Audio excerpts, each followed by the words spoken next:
আসসালামু আলাইকুম। আমাদের ঘাসের জমির মাঝখানে বেশ কয়েকটা লিচু গাছ আছে। এই গাছগুলিতে কম বেশি প্রতি বছরই লিচু ধরে, কিন্তু এই লিচুগুলিকে কখনোই কেউ বাড়িতে নিয়ে যেতে পারে না। এসব গাছের লিচুগুলি পাকার আগেই সবাই যার যার নিজের মতো করে এই গাছ থেকে লিচুগুলি পেরে নিয়ে যায়। এর কারণ হচ্ছে গাছগুলি একেবারে জমির মাঝখানে থাকার কারণে একেবারে নিরিবিলি পরিবেশে যে কেউ এখান থেকে লিচুগুলিকে পেরে সুন্দরভাবে চলে যেতে পারবে, কেউ দেখবেও না। প্রতি বছর এরকমটাই হয়, এবছরও তার ব্যতিক্রম হয়নি। এবছর আমরা খবর পেলাম যে গাছের লিচুগুলি একেবারেই নিয়ে গেছে সবাই পেরে পুরে। কয়েকটা লিচু আছে, এই গাছগুলি থেকে লিচু পাড়তে গিয়ে অনেকেই এই ঘাসগুলিকে নষ্ট করে ফেলে। ঘাসের জমির চারপাশে আমরা বেড়া দিয়ে রাখি যাতে করে ভিতরে কিছু প্রবেশ করতে না পারে, কিন্তু সমস্যা হচ্ছে এখানে যারা ঢুকে তারা এই বেড়াগুলি ভেঙে তারপর ঘাসগুলি ভেঙে চুরে তারপর এখান থেকে লিচুগুলিকে পারে। তো ঘাসের জমির ভিতরে এই গাছের কাছে এসে দেখলাম যে সব লিচুই প্রায় পারা হয়ে গিয়েছে। কয়েকটা লিচু গাছে আছে, এই লিচুগুলিকে যদি এখন আমরা না পারি তাহলে এই লিচুগুলি পারতে গিয়ে আরো ঘাস ভাঙবে এর ভিতরে, তাই আমরা এই লিচুগুলিকে এখন পেরে নিয়ে যাবো এখান থেকে। তো লিচু পারতে গিয়ে আমার সাথে খুব খারাপ একটা ঘটনা ঘটে। গাছের একদম মাথা থেকে আমি ডাল ভেঙে নিচে পড়ে যাই। গাছ থেকে পড়ার পর কয়েকটা জায়গায় আঘাত পাই, যদিও বেশি পাই নাই। এর কারণ হচ্ছে গাছ থেকে আস্তে আস্তে ভেঙে পড়তেছিলাম, যে কারণে হচ্ছে একবারে পড়ি নাই। একবারে পড়লে হয়তো অনেক বেশি আঘাত পেতাম। চোখের নিচে হালকা একটা জায়গায় ক্ষত হয়েছে এবং হাতেও কয়েক জায়গায় ব্যথা পেয়েছিলাম। আল্লাহ তাআলা অল্পতে বাঁচিয়ে দিয়েছেন, আল্লাহ তাআলা শুকরিয়া আদায় করতেছিলাম। আলহামদুলিল্লাহ, আল্লাহ তাআলা অল্পতে আমাকে বাঁচিয়েছেন।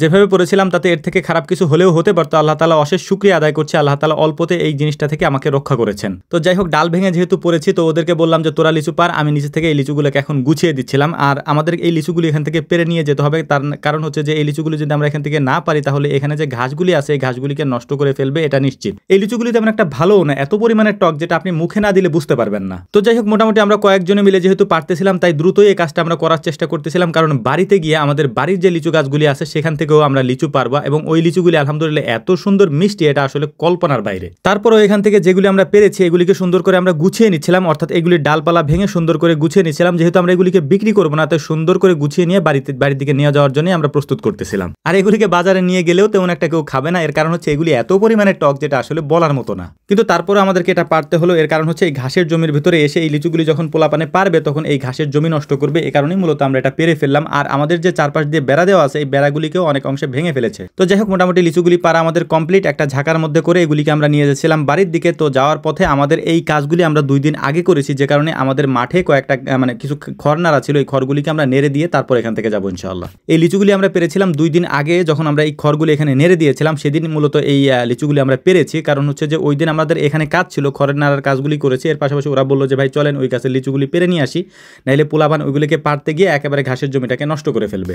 এখন যে লিচু গাছগুলি এবং লিচুগুলি দেখতে পাচ্ছেন এইটা মূলত হচ্ছে আমাদের বাড়ির গাছগুলি। এই গাছগুলিতে অসম্ভব সুন্দর এবং মিষ্টি লিচু হয়। সাইজেও এই গাছের লিচুগুলি অনেক বড়, অর্থাৎ যে লিচুগুলি আমরা পেরে নিয়ে এসেছি ওই লিচুগুলি থেকে ডাবল। তো এই যে গাছটা আমরা ঢেকে রেখেছিলাম এইটা মূলত আমার নিজের হাতে লাগানো গাছ। এরকম কয়েকটা গাছ আছে এই যে গাছগুলিতে লিচু ধরেছে আলহামদুলিল্লাহ। গত কয়েক বছর যাবতীয় ধরে, তবে এবছর আমাদের লিচু গাছে লিচু কম। এটার কারণ হচ্ছে আমাদের বাড়িতে আপনারা জানেন, আমি যেটা ভিডিওতে অনেকবার বলেছি যে আমাদের এখানে প্রতিদিনই মানুষ আসে। তো কেউ আসলে খালি হাতে যায় না, সবাই 2-4টে করে লিচু ছিঁড়ে নিয়ে যায়। অর্থাৎ একটা বাড়ির মধ্যে একটা গাছ, সে গাছ থেকে লিচুগুলি ছিঁড়ে নিয়ে যাচ্ছে এরকম করে। তো এটা খারাপ লাগে আসলে নিজেদের কাছে, আমরা কিছু বলতেও পারি না। তো যে কারণ হচ্ছে যে গতবারের তুলনায় আমাদের এখানে লিচু এবার কম হয়েছে, যেহেতু আমরা বাড়িতে নিতে পারিনি, সবাই এখান থেকে ছিঁড়ে নিয়ে গিয়েছে। সবাই মনে করে আমি তো 2টা ছিঁড়ছি, আমি তো একটা ছিঁড়ছি, এটা তেমন একটা কি হবে। তবে বিশেষ করে সমস্যাটা হচ্ছে যে এরকম যদি 30-40 জনে প্রতিদিন করে 3-4টা করে ছিঁড়ে নিয়ে যায় তাহলে তো গাছে লিচুই থাকে না। তো যাই হোক, আলহামদুলিল্লাহ, তবুও তো আমাদের জন্য দোয়া করবেন। আসসালামু আলাইকুম রহমতুল্লাহ।